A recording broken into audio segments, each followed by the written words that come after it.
with Dr. Richard King.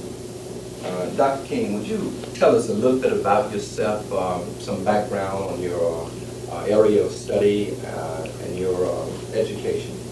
Well, my area of study has been a lifelong study of what we would call psychology, or for want of a better word, the mind, and even a better word, the soul. And my background has been that I have studied intensely under an older gentleman, an older African couple named Bernice and Alfred Ligon, who are students of African psychology, students of what we call so-called Black Gnostic studies in Los Angeles. And I studied with him at least, I would get this point in time, since about 1967 onward. And then shortly following that kind of introduction, where they introduced me to many of the major works in standard so-called white psychology, that I then changed my major in college and began to think in terms of becoming a psychiatrist, and finished the undergrad and went on to medical school solely for the purpose of becoming a psychiatrist. I understand. And then that turned off, and got turned on again. But at the same time, having an African focus, having joined the Nation of Islam around the same time, and wanting to, it only made sense if it were relevant to the upliftment of my people, because I had grown up in Watts, and I had seen in too clear fashion what was not happening for our people. And if it didn't help uplift me and my immediate family members, then it was irrelevant. And so that my hope was to gain something from these different realms that could pay my bills, but more importantly, or as importantly, it's certainly very important to take care of my family, but as importantly, take care of my greater family. Let me ask you, since your study is in the area of psychology and esoteric sciences, EI, religion, what psychological damage is done to people worshiping God in the image of other people, in particular African American people? A profound damage. Some would say that you should not paint the image of a God in any kind of form. We have to deal with the question of the hierarchy of gods, or the levels of God. We have to find what is God. There are many different definitions of God. Some would define God as a power, an organized power. So electric, and we have everything from the individual persons to things that are not even people, shall we say. So in the African approach, God was power, and the greatest powers were those that were in the nature itself. So the power of the wind, the power of sunlight, the power of rain, the power of the moon, the power of electromagnetism, the power of mechanical force. These are all powers. The powers of love, the powers of hate, the powers of inspiration, the powers of even the masculine force, the feminine force to give childbirth, the masculine force to defend the family. All these are different kinds of powers. But in this sense, to have gods painted in an image that does not look like you has a profound negative impact. One, if you look at a power and do not see yourself in it, but rather see it in the image of someone else, then you will believe that you do not have control of that power. You will believe that the person who looks like the power is the one who has control. And if these are the same ones who have economic and political power over you, and they are doing it to your disadvantage, it will psychologically disarm you. For example, if somebody is paying you slave wages in 1989, this current year, and your God image looks in that of a white person with blonde hair and blue eyes, and he has a pleasant smile on his face, then as you approach somebody who's paying you abusive wages, and they look like that, it will psychologically disarm you. It will make you go for whatever they might say, and it will make you turn off your own mind. When you have those naturally occurring flinches or twists of the body or little heart throbs that your own mind gives you when a lie does not compute with your own mind, you will, quote, try to ignore that. you will rather look at what the external world is saying and do not listen to what your own mind is saying. Which is a very important thing about our minds. Our minds are not just the minds of the here and now. Our minds are, that's just a very small part of it. The biggest part of our mind is our ancestral mind. All the people who have ever been in our bloodline, their memories are a part of us. So that as we are, quote, stripped of our history, we still have an ancestral memory. For want of a better word, the collective unconscious, by the white terminology. Africans would call it a meta, the special place, the abode or the special place of the God. And we have the ancestral memories of all of our people who have gone before us. And so all of their memories of how to deal with the Sandman, how to deal with the Iceman and those cultures, and all of the struggles that we have gone through, those memories would tend to ignore only because they appear as a feeling tone. They appear as a body language. They appear as something inside of us that this world intentionally tells us to ignore. Ignore your feelings. Ignore your body language. Ignore that stuff. Rather, pay attention to the media. Pay attention to the visual images of what we call God. And so we'll have God painted as a white, blonde, blue-eyed person with no historical background for that at all. We will rewrite history, and then you will accept this, and when you come into contact with a person who looks like that, you will say to yourself subconsciously, oh, this person looks like Christ. So therefore I must do what they say. I cannot be angry at this person because Christ looks like him. I cannot be angry with this person because Mary looks like her. I have to ignore all of my own internal stuff because it doesn't fit the image that is being given to me.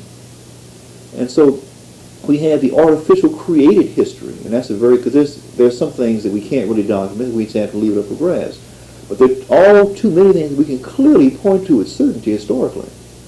And we have to ignore that. And when we begin to ignore that, and when we begin to ignore our own internal mind, that internal mind sometimes will go to sleep on us and say, if you don't want to pay attention to me, then to blank with you.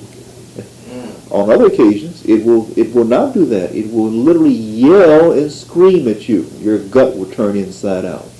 You will have feelings that come upon you which you can't even describe. But as you approach certain things, you just get stiff and overwhelmed. You got to back off and don't know why.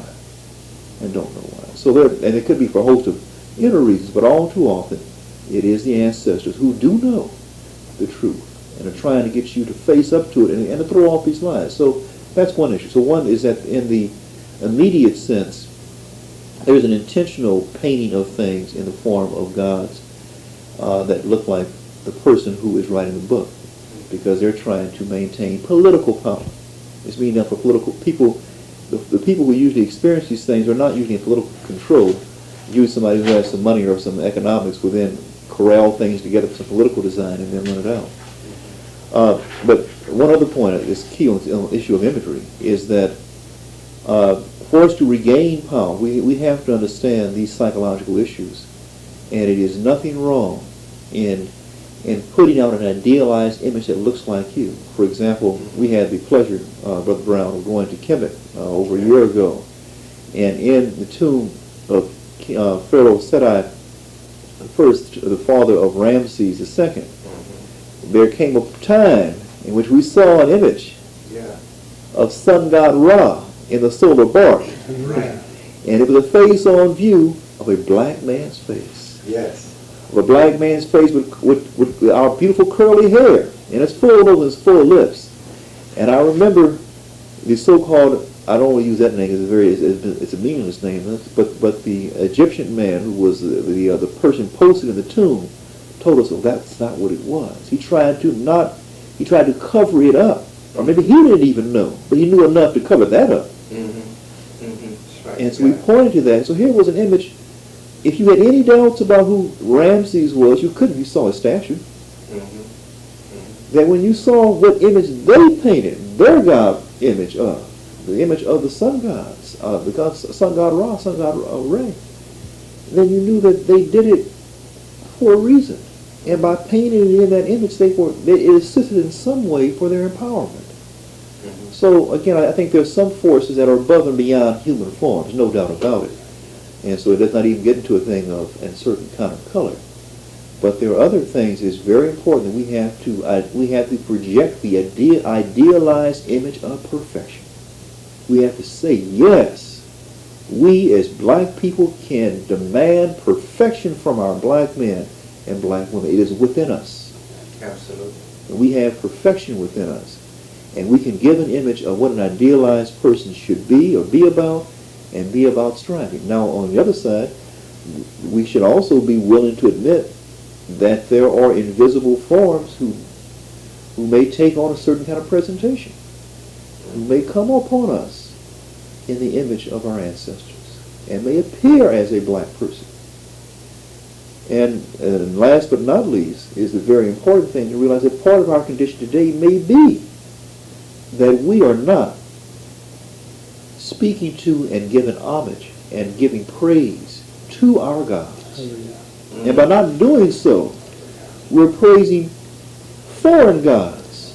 And how can we expect this to change? How can we expect to break free if we're praying to the oppressor's gods? Or praying to, or come at it from their point of view.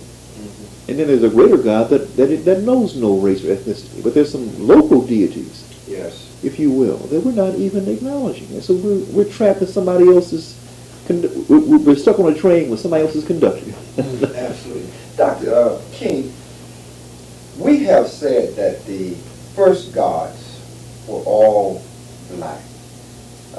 Can you give us some insight into the truth of the first gods being worshipped, the first deities, and in relationship to that, where were white folk? Okay, When we begin to talk about the first gods. That's a very important question. We deal with the question of the anthropomorphic representation of a god. That is to describe a god form in the image of a human form, and that's one issue. Another issue is the identification of the god forces and the great god, the over-God, and the various hierarchy of gods that are above and beyond even the anthropomorphic representation of a god. Well, let's deal with the one that you just presented, the anthropomorphic representation of a god. The first definitions of religion, and by religion we might want to use a definition that implies a way of life. yes, Some kind of philosophical approach that makes sense to produce positive relationships for the family members. In other words, we do these things not because we're going to get fire and brimstone rain down upon us, but we have found out that we both benefit from this kind of relationship. That's the bottom line. Bottom line is that man and that woman can both help each other with their daily chores and can find love and compassion and can lift each other up to heaven in certain kinds of ways. If you follow those laws, you uplift each other. right, If you don't follow them, you take each other down. You take your children down. So it's not a mystery in that respect. right, But in that kind of approach, the Africans had defined the God patterns of relationships and deities literally, my brother, hundreds of thousands of years ago, at least as I can see, and perhaps millions of years ago, before the emergence of a very late event called the European, who adapted himself from his African parents and changed in consciousness in the Ice Age. But if we want to use some of the documents, then we would talk for the oldest one that I have come across has been that of the god Bes, B-E-S, who is the oldest god in the Egyptian pantheon of the gods, is even older than the god Ptah, P-T-A-H. And the god Bes was said to have been the god, and it's the god that was related to the Twa people, T-W-A, or the very short form people, who are directly related to the so-called Homo erectus type, and they were the first forms of humanity, the very small statured people, the so-called Anu. All these names are really tied to the same group, A-N-N-U, were the first form of humans to migrate outside of the African continent. and to the other continents. And so the Ainu are the oldest ones, and they populate the entire world. The Ainu, who are directly to the Homo erectus type. Now that would be the. That's at least pigment. pygmy. Yeah, that's the name that the European African gives pygmy to. Mm-hmm. And that's a misname. They call themselves, one of the groups they call is a Twa. Mm-hmm. And another name is the Ainu. We find an Ainu name appear in a number of different places. Okay. And that is at least 1 million years ago. So we have an image of Bes, who was pictured. We saw statues of Bes in many different temples in Kemet. We saw statues of Bes in Abydos. We saw a statue of Bes, I think, at Philae. We saw, and it was a picture of a person who was considered to be the dancer, in one respect, the god of music. Mm-hmm. But it also shows sometimes with a male chest on one side and a female breast on the other, showing you that you're not dealing necessarily with a person. You're dealing with a God image that shows him to be able to deal with both male and female aspects. He's a superhuman. This is the whole package, showing you how to deal with both sides, from both sides of it. And so again, that's at least 1 million years ago. Shown as a black human with male and female aspects, full lip, full nose, beautiful skin tone, sometimes shown with the various dots along the chest, and at least 1 million years ago. Now, check out the Diop, Dr. Ben, and others would define the emergence of the European, for example, to be no older than 25,000 years ago. So here's something that appears at least 40 times the lifespan of this recent cultural group before. Now, later we find another form, again, and the Twa, again, emerging out of the Great Lakes region, at least 1 million, perhaps being there present 1 to 2 million years prior to that, in the Great Lakes around Lake Mwanza, a place that some give the name of Kui land to, Khui, the land of the double shade, the place where people would turn to, the Egyptians would turn to the south and pray to the south, but they were placed in their holy land, the place in which where humanity came from. And so this would be the story of the god Bes. We find references to it in several current books. We find in Budge's Gods of the Egyptians, we find references to it in Albert Churchward's Signs and Symbols of Primordial Man. So if you want to read about Bes and Kui land, you'd find it in those two spots. You also find it in the book of the Coming Forth by Day, which speaks of the Lake of Ru and the Lake of Kourou as being, again, speaking of the Great Lakes regions of Lake Mwanza and another lake that is misnamed Lake Rudolph. Wouldn't it be the around the area what is would be identified as the Garden of Eden? That is the Garden of Eden. That is the Garden of Eden. That is at the headwaters of the White Nile, and then also around the Blue Nile. So this is the Garden of Eden. And why do you identify that as the Garden of Eden? Because Europeans have placed it around Mesopotamia, someplace in that area, that original man. Now in the Bible, the identification is said that the Garden of Eden was framed by 4 rivers. Yes. And there's of course great debate as to what 4 rivers are talked about. And certain books exist that will give documentation, but I would recommend the Black Man of the Nile by Dr. Ben himself, Dr. Ben O'Connor, for a reference on that. There's another book that has some problematic parts to it, but gives a little bit different kind of version, and that is a book called From Babylon to Timbuktu by Rudolph Windsor. And then if you read another book by Reverend Sterling Means, they will tend to again place that Garden of Eden in the Great Lakes region, and will for their various reasons cite those 4 rivers and list one of them as being the River Nile. And do you know the other 3 rivers? I would have to review it to know right offhand, but there are 4 rivers that are given in the Bible, and those 4 rivers have been tied down to rivers in Africa to locate. That's why I gave you those 3 books as books to go to that would confirm that kind of documentation. Let me follow this up. Now, Newsday just did an article on In Search of Adam and Eve. Is that area also Newsweek article, recent Newsweek article 88, which states that Adam and Eve It were has, African. it has a very direct relationship. And we asked, the Newsweek article is based upon, I guess, several key documents. One is there was an issue that, there was an article that appeared in the Science magazine, the journal named Science, one of the leading journals in the world in terms of scientific issues.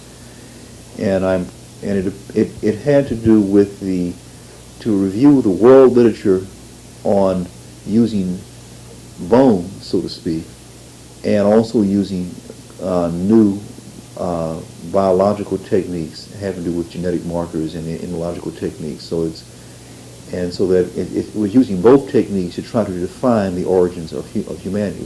One of them has been to examine whatever bones we can find and then trace out the bone similarities. Another one has to do with using chemical markers and to be able to kind of backtrack. And this was an article by Stringer. That was the lead author's name, and it appeared in 1988.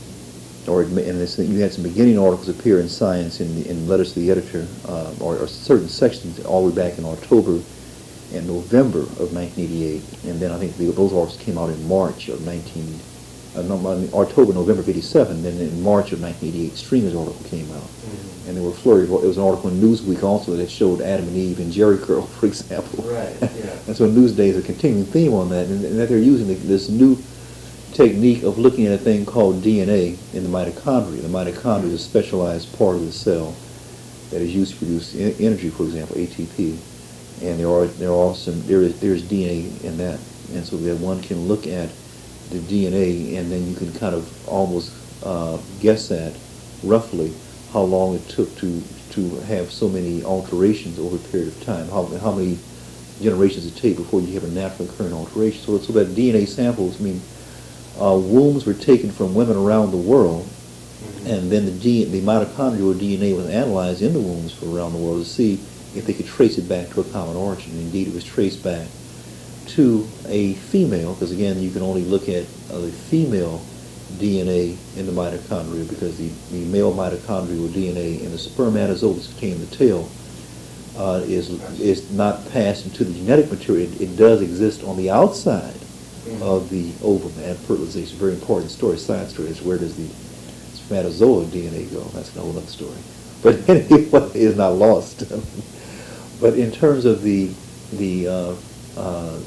kind of issue, they traced it back to they found that the oldest type of DNA was in Africa. And you find the greatest degree of variation among Africans, showing that from the African common parent, you had further elaboration from the common African parent. And they found that it roughly occurred about 250,000 years ago that all of these humans that they look at the present day came from a common African woman.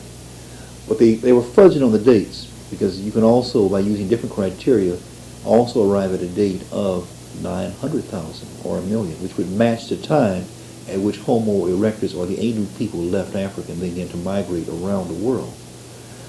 So that's one issue, is using mitochondrial DNA in this new molecular biology kind of approach. And they're trying to match the dates of the molecular biology with the anthropological dates. Now, interestingly enough, after the article was published by Stringer, because Newsday is the lay journal, but they're being backed up by the hardcore scientific to a degree.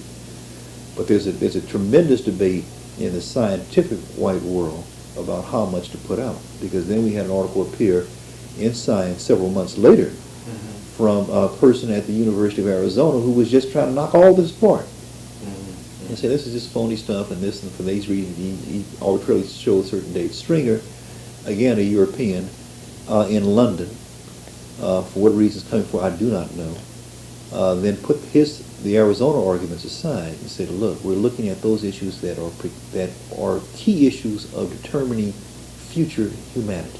What are some key things that we identify humanity by? So he kind of really put the guy in his place, so to speak. But the bottom line is saying that that no matter how we go at it, be it looking at bones or looking at molecular biological techniques, the evidence is overwhelming that all humanity came from a black god and a black goddess who was a black man and a black woman in loving embrace in the African continent. Dr. King, how does melanin manifest itself or impact on the same? Well, brother, if you ask that question, then we deal with a question of billions of years, not millions. Well, let's start by this. Now, the ozone is tremendously damaged. As a matter of fact, they had hearings in Washington a couple months ago in which they said that it wasn't 2 generations of life left on Earth, that the ozone was irreversibly damaged. Was man, the first man, being black, melanin surely has an impact on how fast you leave here with skin cancer. Was the first man black, or was there an ozone, or how did the ozone affect the first man when he was all black? Okay, well, ozone again is formed. Ozone is 3 oxygen atoms combined together. I mean, usually you have oxygen. This is as a unit of 2 oxygen atoms.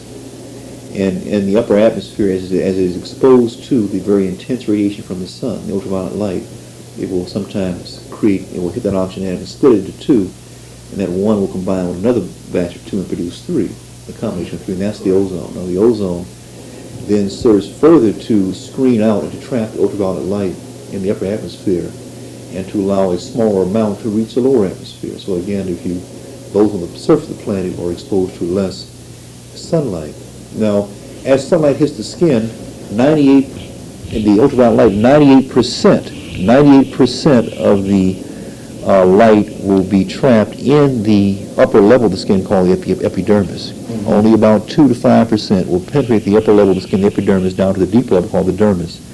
It is in the dermal layers that we have blood vessels that pass through and deeper, and below the dermal layer. And as the blood passes through, we have a vitamin that's called vitamin D that exists in the inactive form, vitamin D1, D2.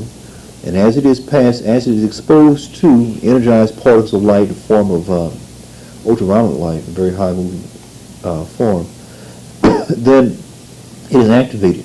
It picks up a charged particle of light and is made into vitamin D3, D4. Only in its active form D3, D4 of vitamin D as vitamin D passes through the intestinal tract, can that vitamin pull calcium from the food that we eat across the intestinal membrane into the bloodstream of the body. Now, so a person who does not have enough manufactured vitamin D in their body will begin to lose calcium. Now, skin color plays a profound role in this whole story, because the melanin is present in skin from the junction of the epidermis and dermis, and the melanocyte sits right between those 2 layers, and it injects. Melanocyte is the pigment-producing cell in the skin. It is a nerve cell that originated in the brain in the early fetus, and as the fetus is forming, migrates to skin sites, and it injects this hormone, or if you will, this master computer, this fantastic chemical called melanin, into skin cells as they grow up from the deeper dermal levels up to the epidermis, and it injects melanin to the skin cells, and the melanin organizes itself over the nucleus of the skin cell as an umbrella. As the cells move up to the upper levels, then for people who have large amounts of melanin in their skin, it serves to protect the nucleus of the cell from ultraviolet light, because if it is hit by ultraviolet light, then it can become carcinogenic. It can become cancerous. Mm-hmm. That is what is present in, and it has many other very positive functions. In addition to as a protective agent, it has many other things that relate to informational transfer. For example, melanin present in the skin, it also is present in the blood, and it is also believed by many. It also is believed by many to actually circulate throughout the body and to be involved in the actual formation of information and ideas throughout the entire body being the mind. But that's a separate story. I don't want to get too off the track because that could really take us another direction. But briefly, melon is extremely important then for the development of which areas? I mean, can we say that one with melon, the functioning of the brain is increased? It is. A general theme is that melon is important for any living thing. Any living thing. And just to give a little background to it,